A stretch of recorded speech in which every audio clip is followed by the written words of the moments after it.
and welcome to the WBUC Friday Show. I'm Trenton Davis. And I'm Kiara. When school starts next year, there will be something familiar and something new when it comes to Alabama high school athletics.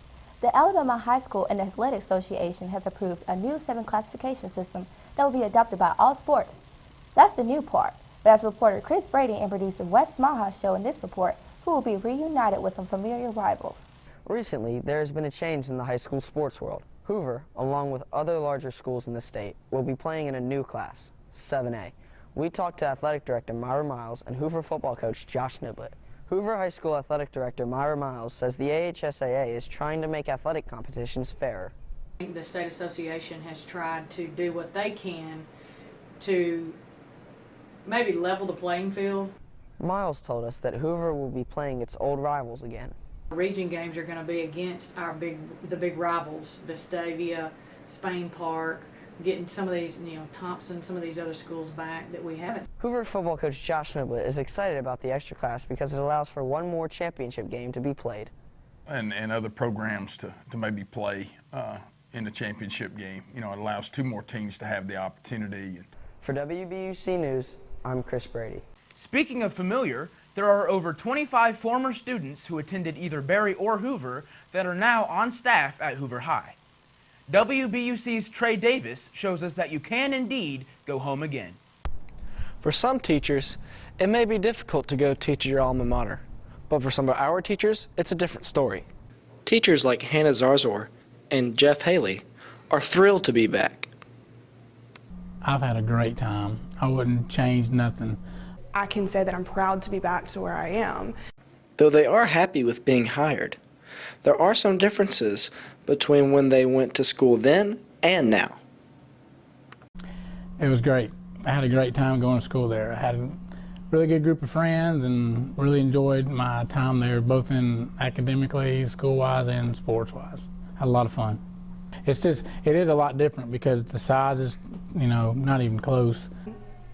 I had some great teachers. I learned a lot here, and I'm very, very lucky to have been here, but I don't think I realized it until I was gone.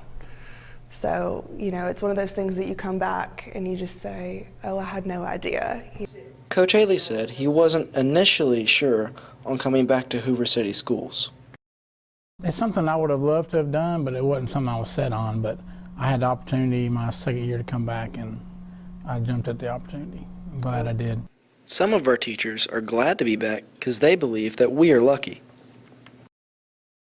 I worked in Tuscaloosa, for instance, and Tuscaloosa is a great school system, but they don't have the funds and they don't have the resources that you do at Hoover. And so coming back and seeing how lucky I was from the beginning and comparing it to what I saw in my internship and working at other schools, you realize that this is a place that's so much more special than you could have ever imagined as a student. And I tell my kids all the time, you're so lucky to be here. And I know half the time you don't want to be in school and you don't enjoy it and you want to just graduate and go to college, and you should, and that's great. But don't forget how lucky you are, because people do not have this. Reporting for WBUC News, I'm Trey Davis. Not every alum knew exactly what their future had in store for them while a high school student, but many of them questioned the relevance of the material they learned in high school. My co-anchor and I set out to answer the questions, when will I use this? The Jacksonians replaced the caucus with the National Nominating Convention at nominating any... When am I going to use this? If you're anything like me, then you hate to study, and you're constantly asking, when are we going to use the things that we use in high school? Well, teacher Brian Rosensteel says that simply being able to focus while studying will help you later in life. Having good study skills and the ability to focus gives you a level of discipline that allows you to do many tasks in life. The skills they get from just being disciplined enough to allocate time for studies is going to be reflected in how they can exercise discipline and focus in their tasks in their job.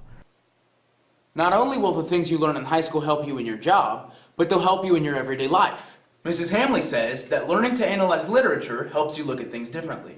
It becomes more and more important to actually form our own opinions and not just say, oh, well, I read this on the internet, so it must be true. And so being able to read and decide and analyze can be really important. Sometimes students don't mind analyzing literature, but they do not like to write. When my students say, oh, I hate writing, my response to them is, Writing is thinking on paper. So you're telling me I hate thinking. All other parts of English aside, spelling and grammar are important too. Otherwise, you'll look like an idiot. It makes my skin crawl when I see people post on Facebook sentences that have no capital letters and no punctuation, and they want someone else to understand what they're saying. Rosenstiel says, while in high school, students should focus on their studies while they have the chance. From 9th grade on, it sets up a lot of opportunity and economic independence in life to prioritize on academia. Once you've studied enough, you'll finally have the chance to relax. Work now in high school and play later for the next 40 or 50 years. Maybe we won't use everything that we learn in high school, but that doesn't mean it's not important. We learn communication skills, study skills, and so many different things that we're going to use in life. I think the information we use in high school all varies in relevance. So to answer the question, when will I use this? Well, I think that all depends on what this is. I think it's safe to say that high school isn't completely pointless. Oh yeah, I've got some studying to do. Reporting for WBUC News, I'm Trenton Davis. Not only is the question, when will I use this, but oftentimes students and teachers ask, how will I use this, when it comes to technology in the classroom.